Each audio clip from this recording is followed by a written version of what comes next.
Hey listeners, the information shared on this podcast is for educational and informational purposes only.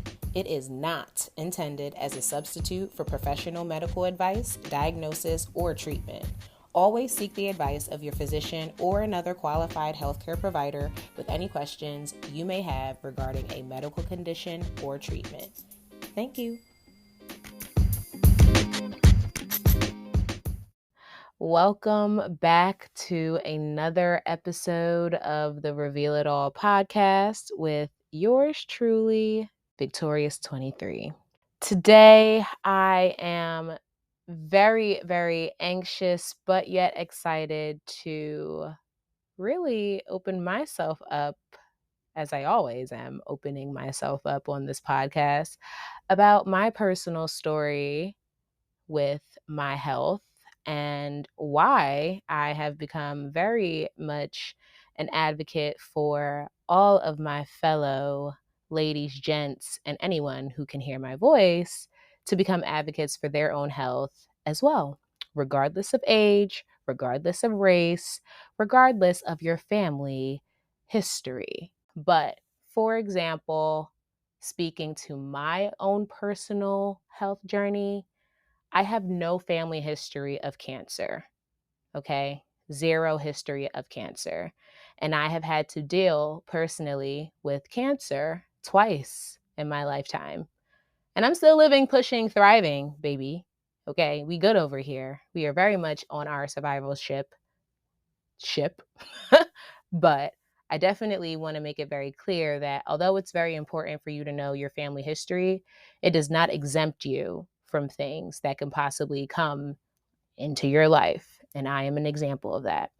So, anyway, I went around the bush a little bit, but this episode, I would love for you to definitely first take the time to subscribe, follow me on Reveal It All Pod on all of my socials, and subscribe to this podcast because your support is definitely appreciated and valued. And if you are looking for ways to definitely support me and my platform here on Reveal It All, for sure, subscribe, and I will give you all the information that you need in order to support me. And secondly, sharing my episodes. Definitely share this information out there, y'all. That's the point. I am trying to reveal it all. I'm trying to unmask all of the lies, and we are no longer gatekeeping the essential things that you need to know to take care of yourself the best way. So here we go. So for those that are completely just like, what is a Pinktober? Like, come on, girl, elaborate. Basically, the month of October, if you are not aware, is Breast Cancer Awareness Month. And you will traditionally see a number of different campaigns ran by different brands, ran by different organizations to all bring awareness to breast cancer and those that have been impacted by breast cancer. I think what's most important for me to share in this episode for you guys is one, my story, my health, my journey, and my experience and testimony with dealing with breast cancer. But also, I want for you guys to take from this conversation the importance of, again, self-care and how that literally saved my life. And also, I will share with you guys at the end of this episode some ways that you can definitely get involved during the month of Pinktober. It's definitely important that I start this conversation from the tizop. And at this point in time, I definitely have a typed up bio in my iPhone notes that I copy and paste to support me through this whole entire bio of who Victorious 23 is. I've been asked so many times this question, and also I am open to doing public speaking engagements. So if you would love for me to support you in your own endeavors, definitely follow, subscribe, and shoot a DM. Okay, babes. All right. But I'm going to kind of read off of my bio, and then I'll kind of jump in where I feel it's appropriate to elaborate. Number one, my name is Laura, Omolara, for real. And I am Nigerian, born and raised in Philadelphia. I've been raised by two parents who both of them have over five siblings. So I have a very large family, okay? And when it comes down culturally, I think it's important for my listeners to observe who I am as a person and maybe just some background, that I'm a Black woman. I've been raised in a Nigerian household, an African Nigerian household. I would say that there is not so much don't ask, don't tell, but there is this notion of the elders will know what's going on, and what's important for you to know will be brought to your attention. So, being raised African, I never had a relationship with my mother, my grandmother, or any women in my family where we openly had dialogue about the in and outs of our bodies and what we were experiencing. Okay? That's not a thing. That is not traditional at all in a African household. At least I can speak for my African household and the many other Africans that I know that I have also gotten some intake from about this, especially when the matters came down to health and experiencing health complications or any type of health issues. I definitely learned in my awareness as an adult outside of my teenage years that we never had that conversation when I was younger. So, me in my 20s and 30s, I am just now having some of these really important conversations with my parents and with my family members. And I'm so thankful and blessed, number one, to still have family members that are alive and well to be able to speak to either my family history or these questions that I may have about my own like biological makeup. Is super important for you to know your family history, but I definitely just wanted to stress that your family history does not always determine what you may experience in your body, and what you may experience with your body. It's really what I'm trying to get at. But I have definitely been blessed to have members of my family who are still alive and pushing and very healthy to bring to my attention the things that I need to be made aware of. Um, for example, there are conversations, if you have never thought about it, that you should start to begin to have with someone whom you plan to have children with, especially when it comes down to matters of carrying certain genes, having certain blood types, because those things can affect your reproduction. You can find out the answers of those things by going to get blood tests done. And again, if you have any questions about getting some of these things done, speak to your primary doctor about the interest that you have to better educate yourself. And this is information that you have the right to know, y'all. So, it may seem like, whoa, why have I never ever thought about this? Or why did no one ever bring this up to my attention? That's the reason why I'm creating this space, y'all. So, again, if you have not yet subscribed, some people have the awareness to do all of this like pre-checking type of stuff, but then there are a lot of people that have no clue that, hey, I actually have a sickle cell gene and I need to know that, and share that with whomever I plan to reproduce with. So there is some awareness for your booty, but let's move on back to my story. So, been raised in a Nigerian household, as I mentioned, and I have no family history of cancer. I graduated from Spelman College in 2014 with my degree in economics, and I have been working for the past 10 plus years in the area of business management, marketing, and communications. Through performing a self exam in 2016, so that's 2 years after graduating college, performing a self exam, I felt a lump on my left breast. And this, my friends, is when my story as Victorious 23 began. So after requesting a biopsy is basically a taking of tissue that is examined and for you to get more answers. So nothing ever to freak out about if you need to get a biopsy. I know that anxiety normally gets triggered the second people say, I have to get a biopsy done, but just understand and receive it in this way that you want to get answers before you obviously put your own self into a state of panic. So biopsy just means we're doing research, we're getting answers. So after I requested a biopsy in 2016, was actually a tumor. And the reason we were able to identify it to be a tumor was because of a few things. Number one, they originally assumed and said, your age, you're very hormonal. This is most likely a hormonal cyst, and hormonal cysts often are found throughout a woman's body as she's just maturing. So that's part of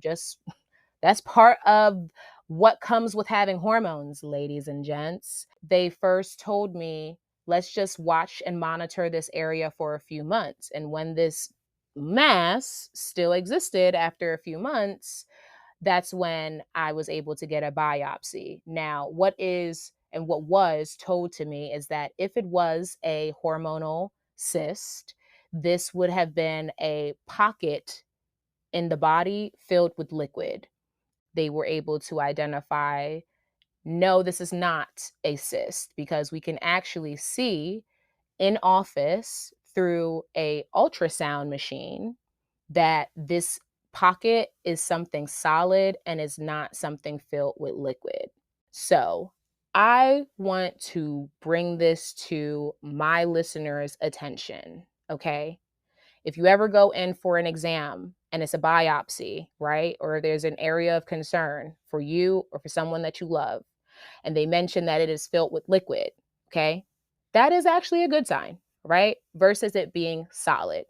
And the way that they can easily find those answers out for you in a quick manner is by doing an ultrasound. You will then have to go through further screening, which again, screening, just key that term as a way for you to just understand you're getting more information. This is to not freak you out. This is to not heighten your anxiety, but screenings are necessary. Biopsy is always necessary so we get answers. Okay, now that I've had my side TED talk, let's get back to my journey. Okay. So, as I stated, here I was, 22 years old, with a tumor in my left breast, which was first thought to be a cyst, but ended up not being a cyst. Thankfully, the size of the tumor did not change in the months that I was monitoring myself. And the tumor, once it was diagnosed through pathology, after you get your biopsy, what you will get in return is a pathology report. And that pathology report is what is going to explain the stage, the type of cancer it is, and what's going on. And this pathology report is going to be one of the most key important pieces of paperwork, because this will determine now how you're going to beat cancer's behind. Okay? Because you got this. All right. I got my pathology report of that mass that I found in my own personal screening, and that was diagnosed as stage 1. And it was responsive to both hormone and estrogen. So, what I learned also is the importance of a oncotype score. I'm not sure if every doctor, every institution still uses this scale of method to really determine your therapy once you get your pathology report. But so if your oncotype score falls below a certain number, this can determine whether you do chemo or whether you don't, which is the highest form of treatment for cancer. And then there are other forms of therapy that you can then consider based on your oncotype and your pathology report. My score was below a certain number with my pathology report. So they did not initially share that chemotherapy was something that I necessarily needed. Once I found out that this was, in fact, breast cancer, moving forward, I opted in for a lumpectomy surgery, which is when they cut out the tumor and a little bit of the surrounding tissue, and I still can keep my nipple. I still can basically keep the same shape of my breast. It's just like they cut out a little chunk and we stitch you back up together again. I opted in for a lumpectomy and I had to do radiation after my surgery. Radiation, quick little 2 seconds here. Anything that is removed from your body, any tissue, any mass, any foreign entity, when anything is removed from your body, they often are going to opt into a form of radiation to kind of like kill off all the other cells that might be in that area microscopically that we can't see so that we don't need to worry about this specific area again, right? I did radiation. And after radiation, I was put on a hormone treatment. And the hormone pill that I was told to take every single day for the next 5 to 10 years is called tamoxifen. And so that, my friends, is my journey with breast cancer in 2016. Now, to catch you up to speed with where Victorious 23 is at today, through the grace and mercy of God and through my doctors being very stellar individuals, I have been getting a MRI and mammograms around the clock since my first diagnosis in 2016. And preferably for me specifically, we opted for MRIs. Mammogram is great to see the tissues, but MRIs seem to just pick it up in like HD, basically. All right, follow me here, follow me. And what also is important for just educational purposes here, for my women of color, hear me and hear me now. Please be aware that we have a higher likelihood of having dense breasts. Let me explain what that is. Dense breast means that the tissue in our breasts just seems to kind of stack up on top of each other, more compact and more tightly. It is not at all something that we control, and is not something that you could change your diet and it will impact the density of your breasts. Baby, we are born with it, okay? Maybe it's Maybelline, okay? We are born with it. We got dense breast. So what that means is when you decide to opt into imaging, it is important for you to definitely know that there are certain types of imaging that will show better reports for dense breasts. That's the end of my tangent. Now let me get back on track. I have been getting imaging done very routinely after I did my lumpectomy and after my first run-in with my tumor in 2016. In 2022, in May, I had my annually scheduled MRI done. And before I could even get home, I got a phone call telling me that something came up on the imaging. Never did I ever intend to have to share with my community after beating breast cancer the first time that here I was 5 years later having another occurrence. And yes, same breast, and weird enough, same location.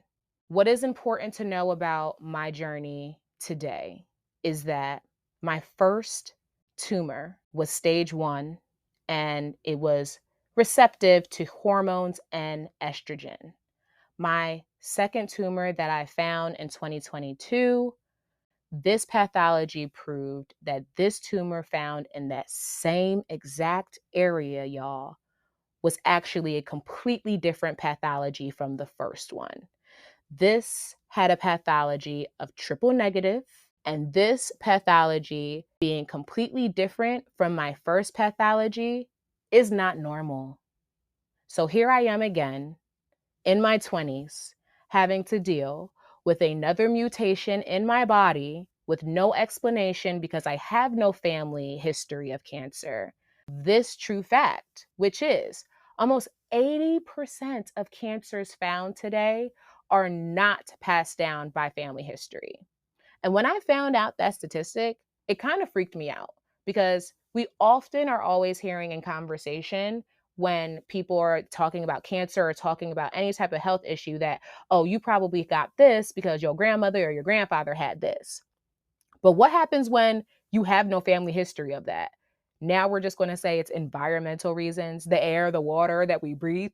It's kind of insane when you think about it, right? But I have literally been charged by my community to always keep my faith first. And although I did not at all expect to deal with that girl cancer for the second time, I had a community that reinforced what I needed to be at this time for myself and where I needed to stay focused on, which number one, if you have a pathology of triple negative, we are triple negative queens, baby, on this side, okay? Real queens on this side. I want to prepare my queens that have this diagnosis to listen to the advice that was also given to me and what truly helped me through. Stay off of that internet, baby. Stay off of that internet, baby. Do not go and Google anything about a triple and a negative, okay? Because we are sticking to positive on this side. You are going to remain positive, my queen, my king. You are going to defeat all odds. You need to understand that the internet don't got the answers. And you need to also understand that with your diagnosis, there are going to be things now that we can't even consider, okay?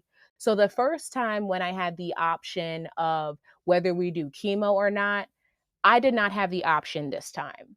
The first time where I opted to do a lumpectomy, which is to cut out a small piece of tissue of the area, versus a mastectomy, which is pretty much what's the best way to describe it? Amputating your breast, completely removing that area of tissue from your body. We now have to opt for a mastectomy. We don't get the option of lumpectomy, okay? Also, my reality, which I had to consider, I had to really consider it the first time too. And I remember exactly how I reacted. The first time my doctor, my surgeon brought up my options and she said mastectomy, I broke down in that office. Okay. And I am sorry if I ran through my story too fast and haven't really touched base on like my emotions throughout the process. I'll get to that a little bit later.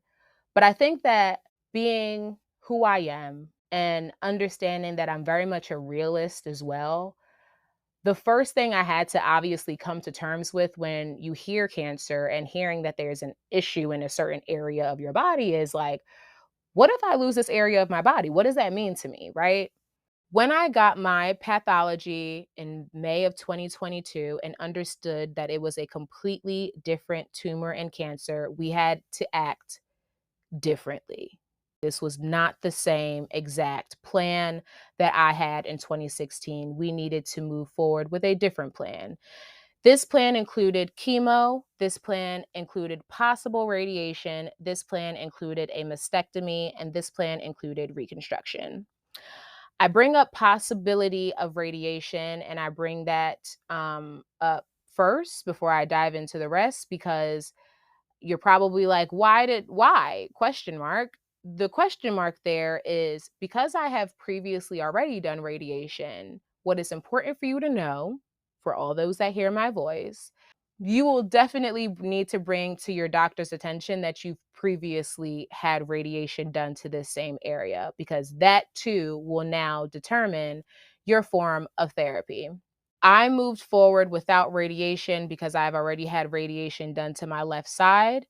Many times when you do have the option to go forward removing all of the tissue, you may or may not have to do radiation. But again, that is a decision based upon your personal care plan and therapy treatment, which will be outlined with your medical oncologist. So it's very important that you have a good relationship with your medical oncologist to understand what your needs are, what you want, and what your desires are. And that leads me into some of my desires the second I found out that I had to do chemotherapy.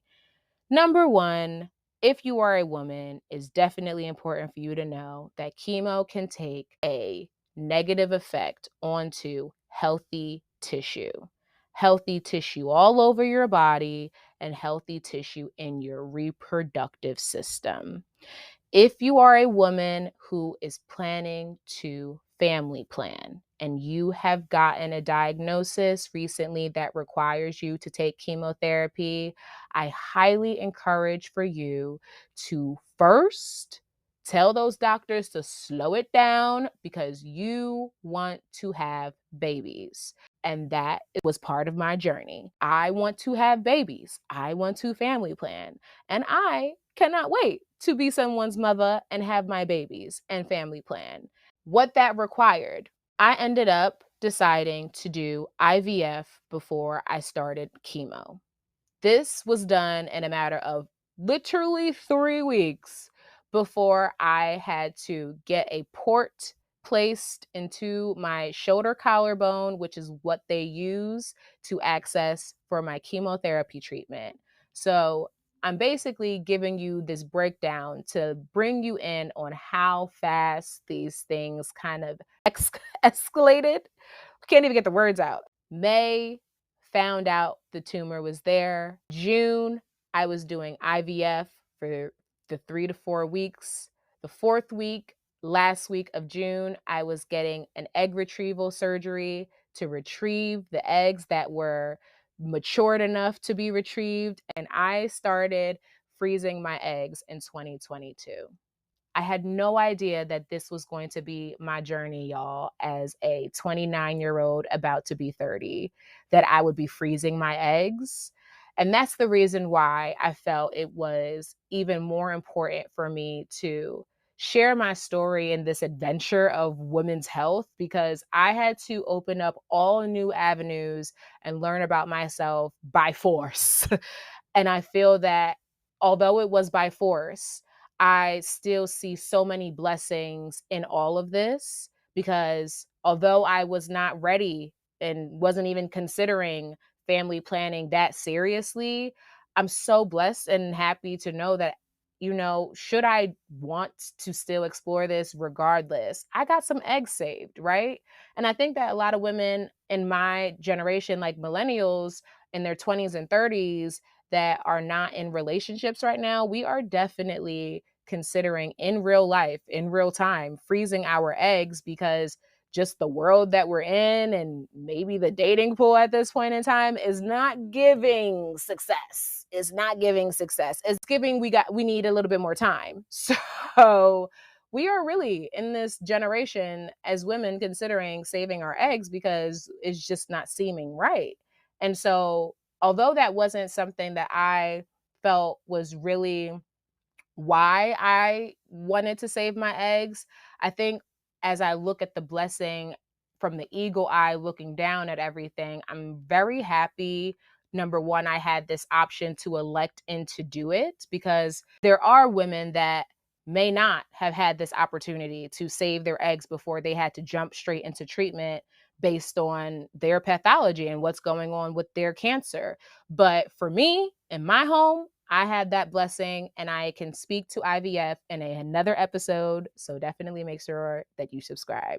Back to the timeline. May found the tumor, June started IVF, July started chemotherapy. And I completed chemo 16 rounds in December 27th of 2022. And your girl since then has finished chemo, has gone through with a mastectomy, which is the amputation of my left breast. I removed all of that tissue. It is gone. I went in and had an expander sit in that area, which is basically like a plastic device that sat underneath my skin once they removed all of the tissue and the meat from my breast. I had basically this placeholder sitting there to keep the form of the boob called an expander. Had that in for a few weeks before I decided to opt into my reconstruction of my breast. And I also want to be very clear, I amputated one breast, not both sides. This was not a bilateral mastectomy. I only did one. So I only did reconstruction to one. And my reconstruction option that Victorious 23 selected was a deep flap surgery. Woo! Your girl got that phone call on February 27th that she was cancer free for the second time.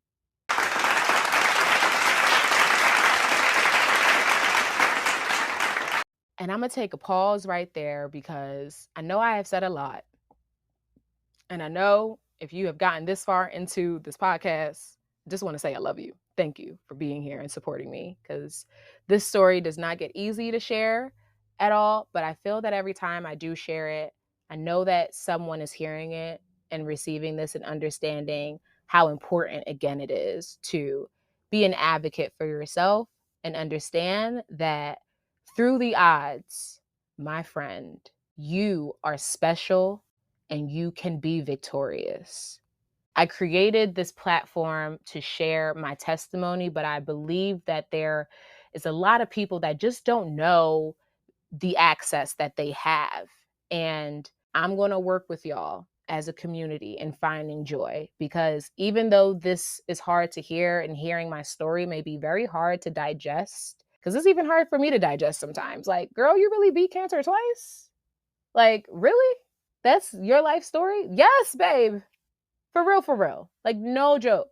We got the battle wounds to prove that this is not for play. This is literally what a warrior looks like. This is literally what a survivor looks like. And that too is another reason why I'm so blessed to have this space and community with y'all, because I think it's important for our society to also see this is what a warrior looks like, especially a Black woman, a millennial at that, that's going through a chronic illness. This is what survivorship looks like.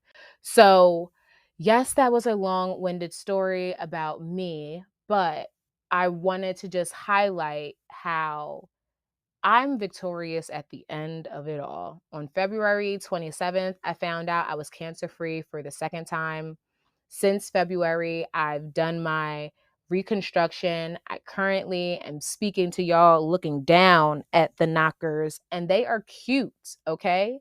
Now that I'm pretty much like over 6 months out from my surgery, I plan on getting some augmentations and fixing the other side so the whole shelf sits upright, and maybe some extra tweaks just to, make me feel and look my best, because don't I deserve? Okay. I have literally been going through this, y'all, for most of my 20s. And I don't ever want for anyone to hear my story and my testimony and have any immediate like mourn of me or any sorrow in their heart. What I want for anyone to feel and receive from me is understanding the true faithfulness and the power of God, and how truly, I don't know why God made me so resilient, but there is something so beautiful on the other side of really unfortunately going through some of this stuff. And the people I have met, the connections I have met, the education I have found, the deeper meaning I now feel, passion that I've found, is something that I know I wouldn't have been able to experience had it not been for these very unforeseen events. To bring it back to the top of my story, if it wasn't for the fact that I had spent some time doing my own self-exam, I wouldn't have found my own lump. I wouldn't have found that tumor. And had I not spent enough time still paying attention to that same area for a certain amount of months, that could have easily easily grown massively into a bigger problem. So I definitely want for anyone that hears my voice and learns my story here that Victoria's 23, self-care and self exams truly saved my life. That is the reason why I am a huge advocate for anyone that hears my voice and knows me and learns my story to just learn how to feel on your body, babe. You need to have your own hand on what your normal is. When I identified something that wasn't normal for me, I'm so blessed that I had the wisdom to call my doctor, and also I had my mother too to be on my behind about. Before I hop off, I want to read off 10 ways that you can get involved this Pinktober for Breast Cancer Awareness Month. So yes, as I shared with you guys at the top of this episode, we are entering Pinktober, y'all. You're going to see a lot of pink. You're going to see a lot of things that are putting the beautiful pink ribbon on their brands. But there are a number of things that I want for my community to definitely keep an eye out on, all right? This month, I definitely am going to be sharing on all of my channels the brands that are doing the work, the brands that are not doing the work, okay? I'm going to be sharing with you guys resources that I feel everyone should know, and also phone numbers and websites that you might want to bookmark and send should you know someone or you be someone who needs the support. And I have met beautiful women, warriors that have made my own personal journey so much more easier and insightful. And I want to bring that insight to you guys at the Reveal It All podcast. So expect some treats this month and definitely in general on this podcast. Boom. So here are the 10 ways that you can get involved during Breast Cancer Awareness Month. Here we go. First thing, wear pink. Duh. You're going to see the pink ribbon everywhere. It is the international symbol for breast cancer. So definitely buy pink clothes, wear pink clothes. That is the easiest way for you to show your support. Think pink everything for October. Second thing that you can definitely do the month of October is volunteer. There are a number of national volunteer organizations that are raising awareness year round. And I echo year round, not just in the month of October, okay? So there are many ways that you can get involved. American Cancer Society is one society I love, love, love working with. I am participating in their Making Strides Against Breast Cancer walk this October 15th. You guys can meet V23 in person at the New Jersey, Philadelphia walk on the 15th. We will be there. Shirts will be worn, so you will be able to find me. And I love supporting this organization for a number of reasons. And I'm pretty sure it's one of my bullets here. But this American Cancer Society is a nationwide health organization that is actually putting the money, the dollars to the research. Okay. I'm not going to throw no shade, no tea, but there are organizations out there that are collecting a lot of donations and money and requiring people to pay in order to show support for breast cancer. And I find that to be very weird. Doesn't sit well with me, but I digress. So American Cancer Society, love them, volunteer the month of October. Third item that you can definitely consider in the month of October to support Breast Cancer Awareness Month is to help a cancer patient. There are numerous ways that you can definitely show your love, your help, and your support for someone that is going through this diagnosis. Tell people about the Reveal It All podcast if they're looking for a place of community. Just do the stuff that you would like. Do the stuff that you know that person would like. Think about going to an appointment with someone. Think about just even maybe just bringing their favorite snacks over. We're looking for support. We're looking for help. We're looking for how you can show that you are someone that loves and cares about me while I am in my worst, most insecure shape. Okay? All right. Number 4, share facts and statistics. Here are some facts that you could definitely share. Breast cancer is the most common form of cancer for women. Every 2 minutes, a female is diagnosed with breast cancer. Today, there are more than 3.3 million breast cancer survivors in the US. You're rocking with one right here. Breast cancer does not just happen to women. 1 in 1,000 men will receive a breast cancer diagnosis. Drinking alcohol increases the risk of breast cancer.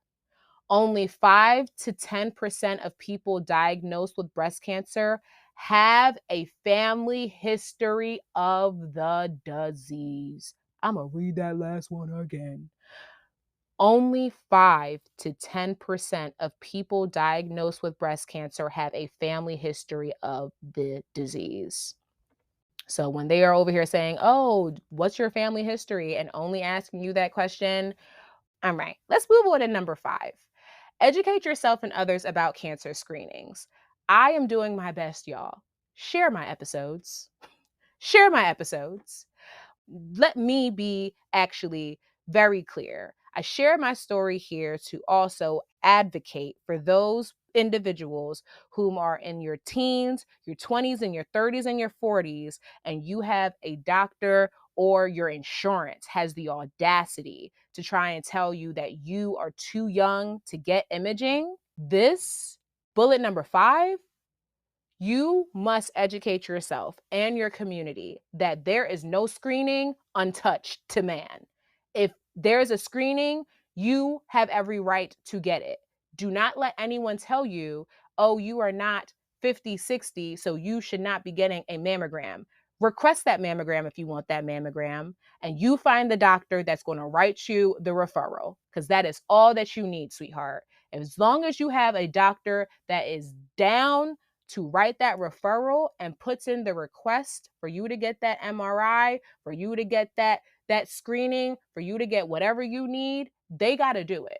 Many clinics will offer free mammograms also during the month of October. So I highly encourage anyone who has just no idea where to start to just Google your local women's health center. So, should you feel like my primary doctor is not going to be the right person, you definitely can use your local women's center and your women's clinic. And they, I'm sure, will definitely be doing a lot of their own awareness during this month. So that too is a great place for you to try and volunteer, for you to get more information, for you to get stats to share, and for you to, again, educate yourself about cancer screenings. 6th item I have here is to decorate a bulletin board and to create an awareness of someone's own personal testimony.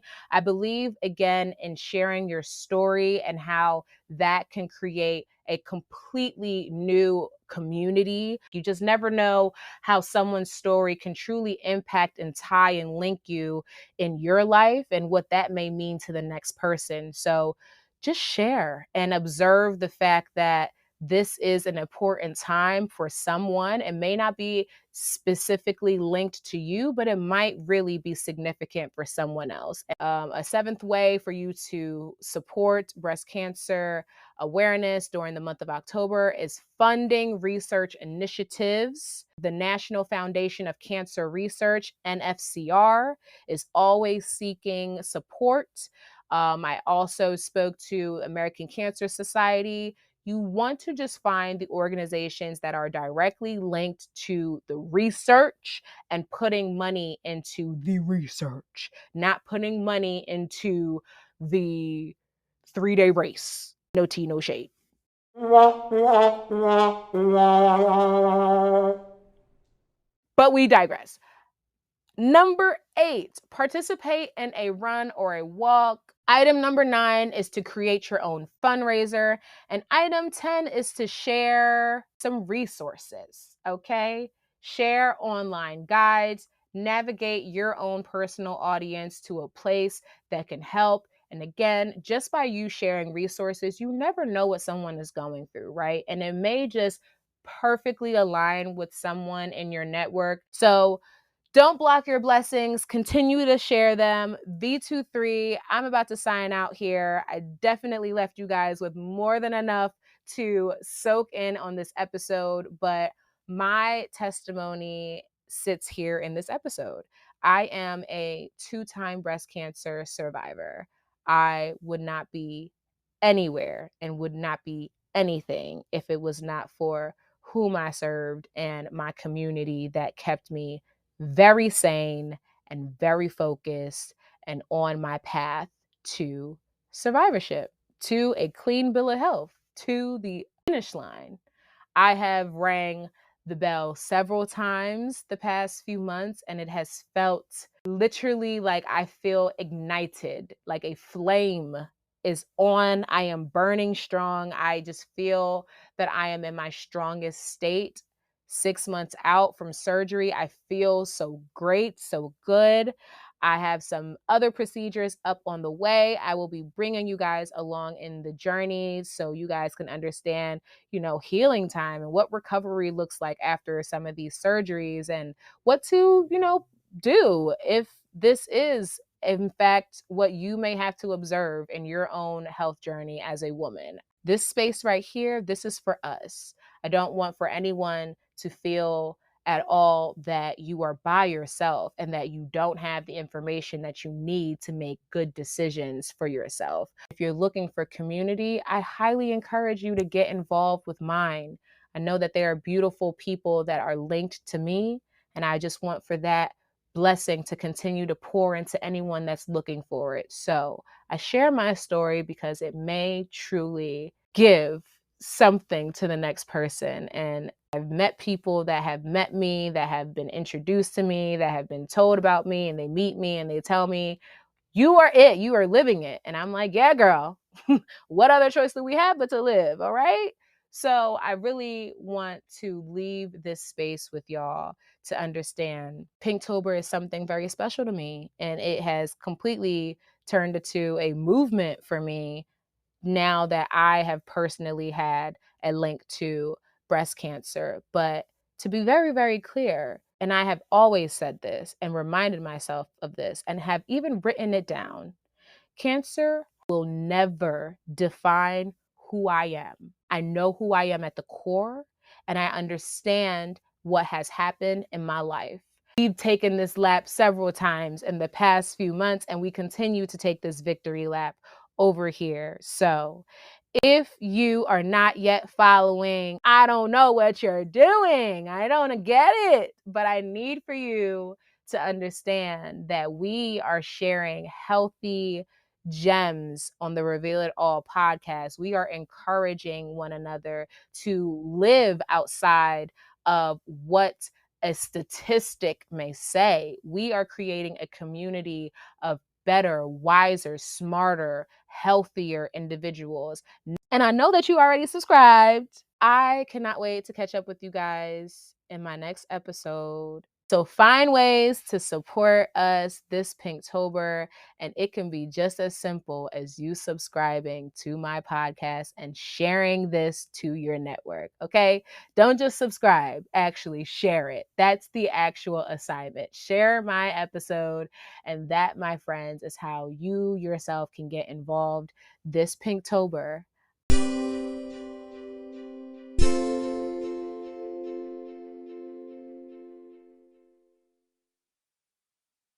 I want to thank you so much for tuning into another episode of the Reveal It All podcast. I hope that you've enjoyed this insightful conversation and the stories that I've shared in this episode with you today. If you are loving what you're hearing and you definitely want to find a way to support me, there are a few things that you can do. Number one, I would love for you to subscribe. Make sure you never miss an episode by hitting that subscription button on your favorite podcast platform. Next, you can leave us a review. Your feedback means the world to me, quite personally. And if you found value in any of our discussion, please take a moment to leave a review. Your review definitely helps us reach more people, and it continues to bring engaging content here on my platform. The next thing that you can do is join the community. You can join us on social media, follow us at Reveal It All Pod. You can follow our website, or you can sign up for our newsletter to become a part of the Reveal It All community. You really are joining a growing community of like minded folks that are revealing stories and providing amazing insight to truly make a difference. Thank you again so very much for being a part of this journey with me. And I really hope that we get to cross paths again. See you soon. Bye now.